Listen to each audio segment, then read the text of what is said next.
All right, it's time for me to give back to the kids. Clap it.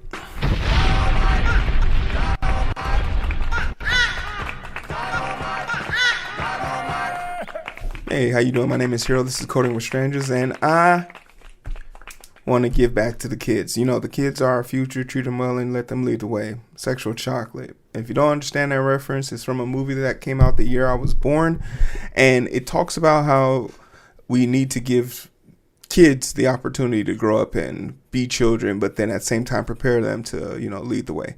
And I am not sure if we as a society have doomed them or not, but it's fair to say that we can point to a specific point in time where if we needed to change something about how kids were being reared, it wasn't about the video games that they were playing. It wasn't about how much time they were spending outside. It really comes down to, when did you introduce a smartphone to your child? And literally, I can think back to a time not too far ago, especially with millennials, where they literally will use the iPad to pacify a child. Now, I can sit here and say, what's the difference between that iPad and, say, their favorite blanket or their favorite teddy bear or even a book? And while all of them are used to achieve the same goal, the rate at which one of them can collect data, use said data to keep them addicted or keep the object in their hand, is significantly higher. And the fact that they have done tests to show that corticoid in their blood, cholesterol in their blood, which controls the corticoids, which controls the response of fight or flight, that means their aggression goes up significantly the longer they're detached from a handheld device. It should be alarming. But I don't know if what they're about to do in the UK could work here in America because of two things. One, capitalism, baby. Because for that almighty dollar, we will sell your kid and everything they're worth. And then number two, I don't know if we as a collective society can agree. Can we agree? Can we come together and just agree that, hey, look, maybe all of this technology in our kids' face isn't a great idea. Maybe things are moving too fast. And once again, we might not be able to agree on that because of capitalism. Clap it up. For that dollar, Uncle Sam will beat the brakes out of your kids. But the UK doesn't have this problem to the extent that America does. So we're going to see what they want to do. And we're going to see if it's plausible, because, the Brits were wrong more than one time, and they lost a war about it. You hear me? Clap that. The Brits found them, they fucked around and they found out. Don't come around here talking crazy. Tea and crumpets. Shut that shit up. It's a biscuit. It's a cookie now. And the tea is cold. The UK considers new smartphone ban for children. A proposed law would tighten up phone bans in schools that limit how tech companies use children's data. But experts are unconvinced that these measures would make kids safer or healthier. Okay, we got a little bit of controversy here. Written today, the UK Parliament is considering clamping down on how young people use smartphones. A bill brought forward by the Labour member of the Parliament proposed both banning phones in schools and raising the age with which children can consent to social media companies using their data. Calls for smartphones bans have been growing in the UK, driven by fear that the devices are driving a decline in kids' mental health and ability to focus. Smartphones free childhoods and prompt pressures group inspired by the Jonathan Haidt book, The Anxious Generation, calls for parents to delay getting smartphones for their children until the ages of at least 13. Florida has already passed a law that bans under 14s from holding social media accounts. In Australia is considered a similar restriction. See, and they're gonna find it hard for me to disagree with this, because I didn't get my first phone till I was 15. And I was going to say the age should be 15. But when we've been conditioned to believe that not having access to our children is dangerous, then this probably becomes something like that becomes debatable, because who am I to tell my kid, or who am I to tell a parent they can't have contact or access to their kid? But at the same token, and this is why I don't think this will work in America, even in school, no, because we've seen situations where because kids had their cell phones, we could identify perpetrators, predators, and misbehavior that we probably wouldn't have been able to gain capture. Police officers who have brutalized kids in schools, we wouldn't be able to capture this. This probably only works in the UK because they don't have such violence in their schools. Violence isn't perpetrated as much in their schools. And it's kind of sad to say, but it's because our schools in here in America are built like prisons that we do need some form of security for our kids. And just from a safety standpoint, even being able to pinpoint, like literally a kid being able to be pinpoint or lost and found, these are all devices and things that, help significantly. America is the third biggest place for child trafficking, and most kids are found because their cell phone signal was the last thing that pinged their location, right? So like this fear of their anxiety and health is one evil health versus another evil health. Do you care more about their anxiety, or do you care more about their safety from today's society? This might be strictly a unique situation for the UK Parliament to deal with, as they've managed to control one of the significant fears that we haven't controlled here in America, which is gun violence. So this is truly a unique scenario for them to experience. But academics warn smartphones and social media bans are unlikely to catch all solutions to the problem facing young people. Experts on the impact of digital technology argue that the legislation could end up shutting children out from potential benefits of smartphones. And that's more pressure should be put on social media companies to design better digital world for children.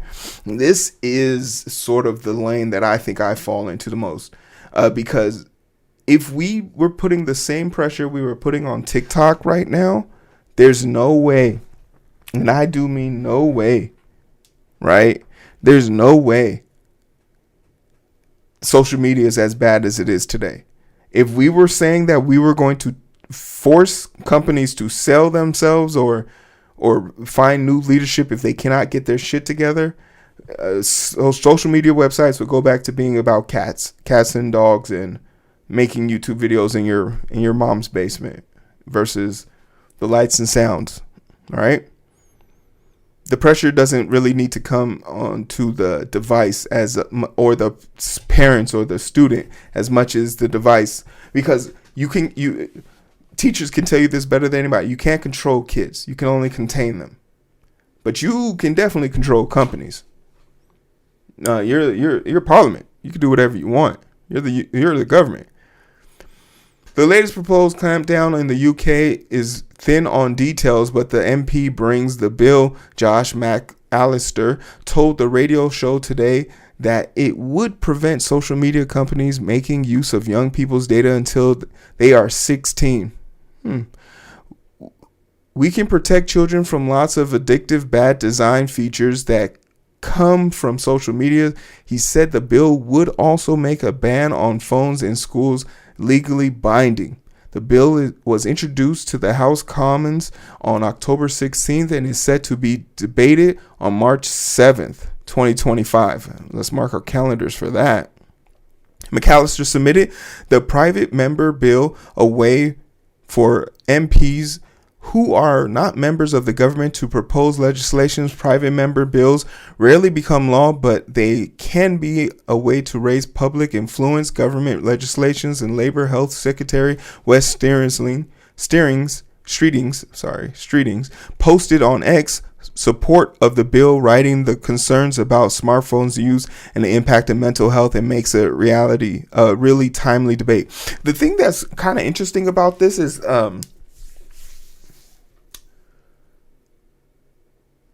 I do feel there is too much onus being put. The bill being proposed to ban from schools instead of it being put on the companies. How does this work? How do you make a situation where you're banning children from accessing something? Like, if you're saying that this thing is dangerous, why are you only banning it from school? Why not ban it from the house as well? If it's so dangerous that they can't have it in one place, what makes the other places safer? Also, how do you enforce this? How do you enforce companies? How would a company enforce somebody? Do you want them to register their IDs? Because now the government's infringing on their freedoms. Furthermore, the company now has direct access to the children's IDs. So is that what we want? A database full of underage children's IDs on social networks with their security guards up? And let's not sit here and pretend for even 1 second that the social media is the reason why the kids' information is not safe. I can buy geospatial information on a 100-mile radius of anywhere within a school's radius and figure out every single kid's name and address. That's not hard.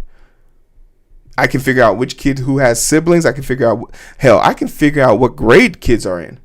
We know surprisingly little about the impact of smartphone bans in school, says Sonia Livingston, a professor of London School of Economics who studies digital technology effect on young people. There's relatively few studies in the area, and those studies that have been done often point to contradictory directions. There is just about enough evidence to suggest that preventing children from accessing their phones improves concentration, says Livingston, but it is much harder to say that banning phones leads to less bullying or more play. Yeah, because people were being bullied before. People were being bullied long before before cell phones were around. So, and I'll also say this, without cell phones, the dickheads that are running the country and the world now are the people that were in school and were no wiser for it, right? The world is changing, times are changing.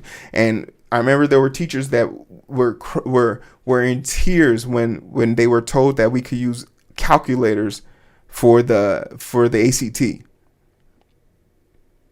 In tears. We're ruining our kids. They'll never get better. And it's just like, that's not the case anymore. Separating out how specific issues like bullying, mental health, sleep time, exercise, and concentration are impacted by smartphones is extremely tricky, Livingston said. She points to a lack of mental health services for young people and poor pay and conditions for teachers. So yeah, this strikes at the reason of what I'm probably more interested in. We're passing the blame down. You want to get kids' mental health better? Let's start providing mental health services at schools, for all schools. Let's start let's stop cutting from their budget and start putting it into there. Yeah, you solve this problem, you might solve other problems indirectly, and also helping with the teachers' pay. The proposed new bill would raise the age which children can consent to allowing social media companies to use their data from 13 to 16. If we can, this doesn't make sense. Well, this 16 is probably okay, but in America, I think it's 15. 14 is the age. If you can create a version of those apps, the version of the smartphones effectively for U16, it will make it easier for them to clock out and go do real world activities. Yeah, but then what's going to stop you from saying, okay, teenagers, 18-year-olds? What's stopping you from saying, okay, everyone who's under the age of consent, 18 or whatever it is? This becomes a very slippery slope, and I don't like the whole slippery slope argument because it's almost non-existent. But when you do this ban, what's going to stop you from acknowledging, or what is the counterproductive point? The counterpoint you're going to lay at someone's feet when you come to them and say, okay, the 16 didn't work, let's increase the age. Right? What's going to increase the age? Rather than focus on bans, and legislators should think more about how to teach children to be healthier and have healthier relationships. The technology and the hold on of technology companies to account says Miss Pete Eccles, a professor of Bath Spa University. That's a cool last name. And author of Unlock the Real Science of Screen Time. We need to think about how we design digital technologies better and support people in understanding how it is used, how to use them. And getting there according to Eccles means moving past simplistic narratives like assuming restricting screen time. Yeah, because this sounds like the modern day satanic panic, or the rock panic, or the video game panic, or whatever insert media panic that a bunch of older people aren't happy with younger people doing. And now I do see an inherent issue with social media, but blaming the kids for being affected by the social media that we refuse to curtail in and bring in and rear in, that's on us as adults. So we are failing the kids. And the kids are being spoiled due to our inaction. There are many things we can do, but putting the clamp on kids versus putting the clamps on companies is kind of diabolical. And I do understand how the first line of defense is to go after the kid, because it's easier. It's an easier target. It's a defenseless target, which makes it easier. Every generation of power is always going to say the younger generation is a bunch of cowards. And I can't wait for my day in the sunshine when I'm sitting on my front lawn waving my fist saying, damn those kids, you guys are lazy. Like, the day's coming. I pray we all have the Bernie effect and not go into that deranged disillusion, right? If you talk to any mental health professional and researcher in the area, they will tell you there is so much, no such thing as a single root cause for things getting worse or better. Eccles says looking to smartphone restriction as a mean of response to problems facing young people might turn out to be easy answer rather than the right one. This is a great little article. I really enjoyed this article. Clap it up for that. And I think I have to agree. With them on this, because as a kid who grew up with technology, I grew up I have a unique perspective where for my freshman and sophomore year, there was cell phones existed, but it was only for rich people, right? And then my junior year, a cell phone came out, the Nokia 365, the brick, the indestructible phone, and that was my first cell phone. And there was a part of me that felt like it was very nuanced. But like the game of choice on there that I hacked onto that phone was Snake, and it cost $32 if you used up all 100 of your text message to send a text message after each one. So like the restrictions and everything that came with it, the truly liberating version of the cell phone was the iPhone 3, and I think the people who grew up from that point on, it became 10 times harder to look at the iPhone any certain type of way. Like, technology became truly accessible at that point. But very much so, it's kind of amazing to me, actually, to see Parliament, because every time we see the UK, they're doing God's work, I think, when it comes to smacking down the laws and regulations on these big corporations, on what they can do and what they can get away with. And it seems like they're very much taking a soft approach, and even letting the public speak on the bill or give advice on the bill, and other private sectors who aren't formally known for writing bills, even letting them put their 2 cents in it, because their argument might be fairly weak, but their argument is easier. It's easier to preach their argument than it is to preach the fact. If they truly gave a care about healthcare, and their healthcare system is significantly more better designed than ours, so they have the capacity to do something exponential by getting social workers into their schools and getting them the appropriate things they need to be more useful and cognizantly aware of it. But I don't think, as this title might suggest, that smartphones are making people dumber. I think smartphones are handicapping people who don't have the effective means to step away from it. They don't have the self-control to step away from it. Because for me, I can step away from my phone whenever I want.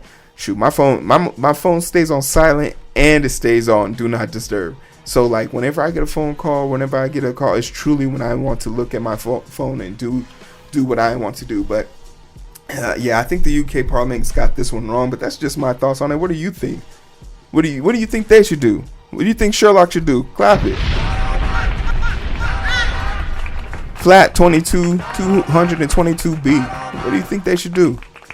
I know what you should do. You should be liking, sharing, and subscribing. See you on the other side.